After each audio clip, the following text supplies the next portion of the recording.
Thanks, Sammy. And thanks to Doug. I know Doug hasn't had much to say here at the moment because, well, wrestlers, what can I do? Who's Doug? Doug who? Doug? Yeah, I don't know, mate. Oh, you know. Oh, you're Sammy. Sorry. Yeah, Sammy.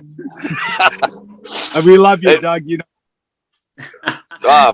Well, he's a story on his own, mate. Anyway, Doug, what he's gone through the last 6 years. Yeah, he is indeed. And you know amazing. What, Doug?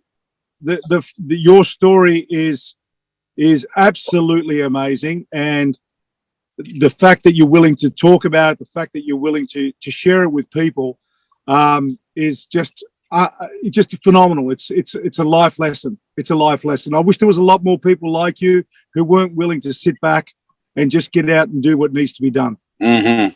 Yeah. You know, there's no such thing as a disability. It's more of an ability. That's the way you got to look at it. You know? Yeah. So I think you've made me. And you know what, Sammy? Doug lives in Arizona. I'm in LA, obviously. You're in Australia. But Doug now is getting recognised when he's out and about in town, Arizona, wherever people are coming up to him randomly. It might happen once or twice a week going, hey, are you that guy on that channel? It's awesome, man. Our family loves what you're doing with all the interviews and stuff. So that's pretty cool, you know? Yeah. No, that's great, mate. It's great. You're sharing some great positiveness in this world, man, during this pandemic, more so. So I take my hat off to you, put my hand on my heart, mate. You're doing an amazing job. You know? I appreciate it, man. You know, yeah, here, Doug. You're a champion, mate. Yeah, I really appreciate it. And, you know, you said it best. It's ability, not disability. And 100%. I say it all the time. I say it all the time. And not just yourself. I deal with a lot of individuals, you know, who people see as different. And I always say that's a great ability rather than a disability. And I really mean what I say. I'm not just saying it because I'm looking at you right now, Doug. I say it because I actually mean it. I know that. I really do. You're a good person. Yeah, and Sammy, just before we do finish up, I got one quick story to share. But before I do that, I'd like you to just tell us a little bit about these amazing young guys that you're training and who are doing really well on the circuit, mate, with the fighting. Like you've got some pretty cool young men there, I think, haven't you? I have. I've got, look, one in particular, a gentleman, an Aussie kid from Bendigo by the name of Jimmy Crute. He's been with me for 7 years. We started together at the age of 17. His goal, I remember asking him the first day I met him, when Richard actually introduced me to him and his coach, and he says, will you take a look at this kid? I said, he asked me whether I'd take him on, and I said, no. I said, I'd have a look at him first, you know. And he came down and we sat down and spoke, and this kid comes from a really good family, and I think more importantly, he had his head screwed on. He wasn't one of those kids that, you know, out and about. He knew he had to work for a living, you know. I suppose the apple doesn't fall far from the tree. His parents were exactly the same, you know, Aussie kid, lovely kid. And I remember asking him during the conversation, I said, what do you want to do with yourself, son? He says, I want to fight, but more importantly, he says, my goal is to become a UFC champion and wanted to be in the UFC. And I said, that's a big egg, but it is achievable. What you put in is what you get out. Anyway, I said, what about you? We train together for the next couple of weeks, and before I make a decision, you know, just let me have a look. And the kid used to drive out from Bendigo, 2-hour drive to training and 2-hour drive back, you know, so that's 4 hours just gone, besides his own training. And he used to work at the same time. So here's a kid who dedicated himself. And after the 2 weeks, I knew straight away within the first couple of days that this kid was going to be something. And that's the reason why I did take him on. But just to show you where this kid and how this kid, you know, how this kid really won my heart over was he had to make a choice between food and money for petrol to come to Melbourne. Wow. And he put his food aside. Instead of buying food, he used to buy petrol to come training. Wow. You tell me how many individuals would do that? Yeah, I stuck by this kid. Within 3 years altogether. We cleaned out the national circuit here. We became world titles here, and Wow. we entered into the Contender Series in the UFC. We won by first round knockout, and we scored an automatic contract with the UFC. Oh my gosh. And he hasn't looked back.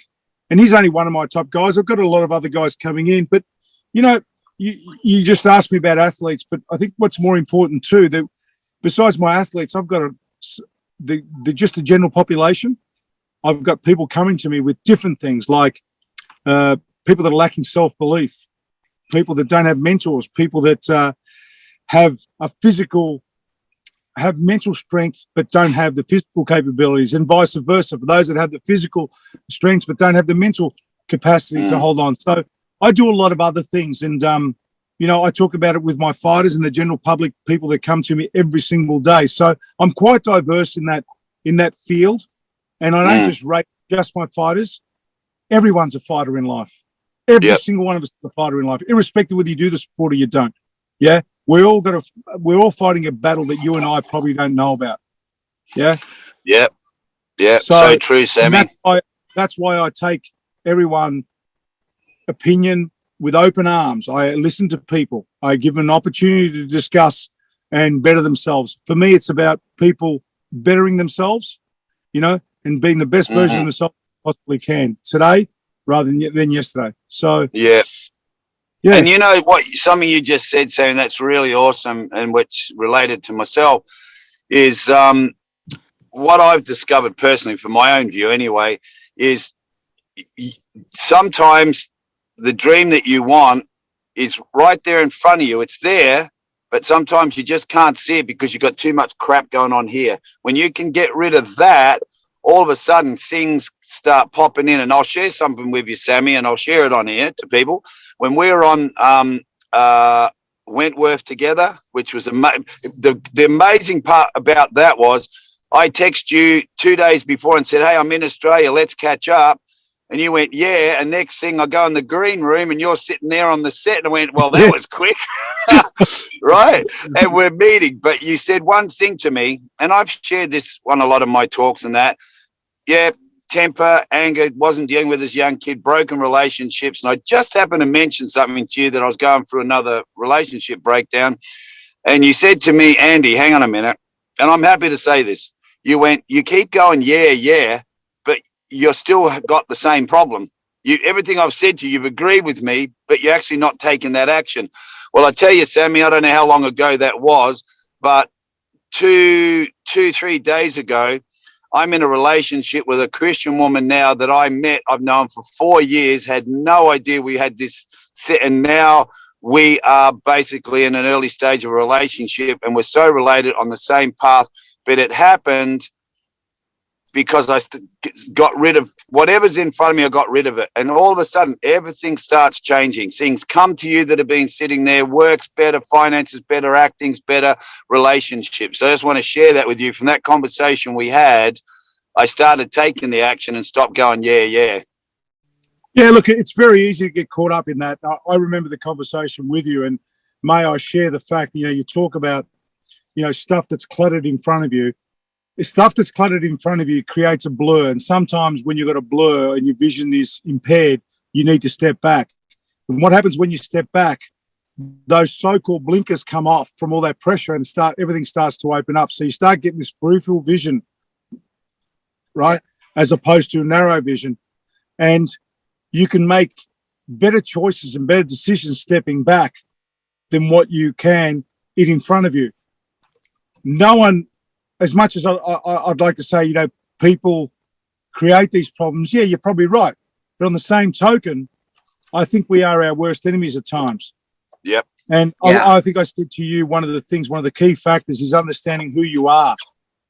Yes. If you remember, I said to you. Yeah, you did. I stop there. I said, stop there. Let me ask you a question. I said, and you won't have an answer for this straight off because it happened to me. I said, Andy, I'm going to ask you a question. See if you can answer this. Who are you? What do you want to represent? What do you want to be known for? And you stopped and you stuttered. And I've never, ever, in the time that I've known you, right, heard you stutter, unless you're doing it for acting. Yeah. So there alone, I said, you don't need to answer me now. I said, you can come back to me tomorrow if you want. Have a good think about it. I said, because it took me days. And you're right.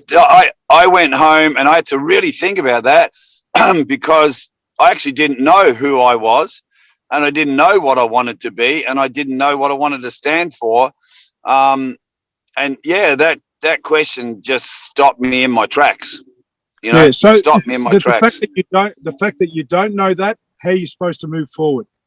Yeah. What are you moving forward for? To make someone else happy? You've got to move forward. If you're happy, Andy, or if it's Doug, either or. This is why I say to people, you need to be happy in a happy place for everything else around you to work well. Mm.